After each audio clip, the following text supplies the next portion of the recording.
Hey Dice Rolls, Paul here, and I'll be your DM for a while.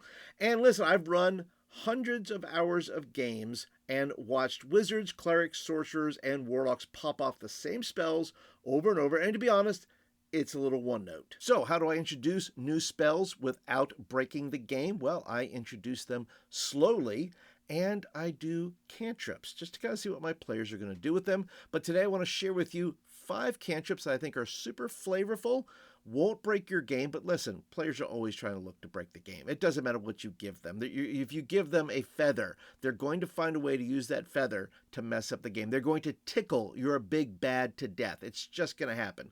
So why not just go ahead and throw some flavorful cantrips in there and let them have some fun with it. So let me give you 5 cantrips that I'm taking directly from this book right here, and tell me what you think about them in the comments. The first one is Assassin's Mark, and this is for those wizards or warlocks who want to have a little bit of meanness to them, who say, I want to put my mark to know that whoever comes by here, they know that this was me.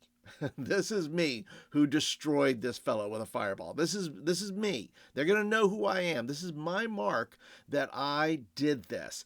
And my players, I have a funny feeling it's just going to be penises. Just penises. And the next one is decorate object. Decorate object is simply what it says: redecorating or redesigning an object to make it look slightly different. So maybe there are some thieves. They're looking for a MacGuffin that you have, and you redesign it so that they don't know, they can't tell that's what it is. But I think that gives an opportunity for your spell slingers to say, hey, I'm gonna redesign my own wand. I'm gonna redesign my staff. I'm gonna do something really cool with that. That's gonna identify my character better, or it's gonna let other people know who I am. The third thing is befuddle. Befuddle is where you kind of like when you get older, you kind of forget what you're doing sometimes. Like, why did I come into this room?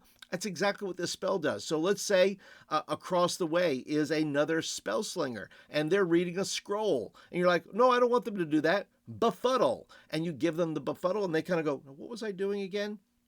And listen, you could do that with fighters. They're like, I had a maneuver here and I was going to do it. Nope, you forgot why you came in the room here. So befuddle. The next one is subscribe. That's right. Subscribe. I'm casting it on you. That's right. No saving throw. Okay. A high saving throw, like an 18, something like that. But subscribe if you want videos like this in your inbox on a regular basis. Okay. Subscribe. Okay. Next one.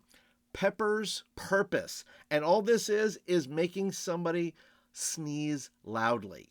Maybe you're in a cavern and there's a giant and you have other little bugbears or whatever it is running around, and you're all trying to be very quiet because you don't want the big bad or the monster or the beast to know where you are. Well, what if you see one of those bugbears and say, I'm going to make them sneeze to distract the monster or the creature or whatever it may be, and make that creature go that way? Well, that's what this can do. Give them Pepper's purpose.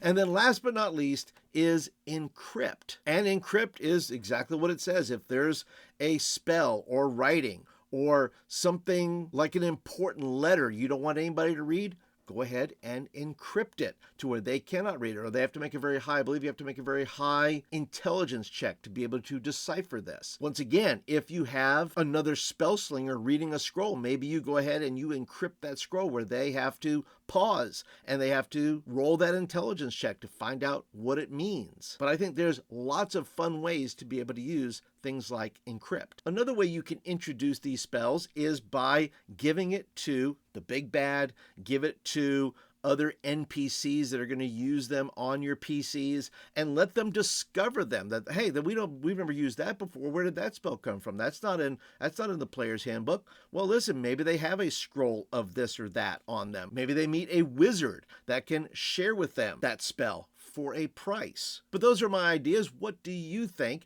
How do you introduce new spells to your group? How do you determine whether or not they're going to break the game? And by the way, like I said, they're going to break the game somehow. That's what they're trying to do. So Give them some fun with it. Don't worry about your plans being destroyed and all this other thing.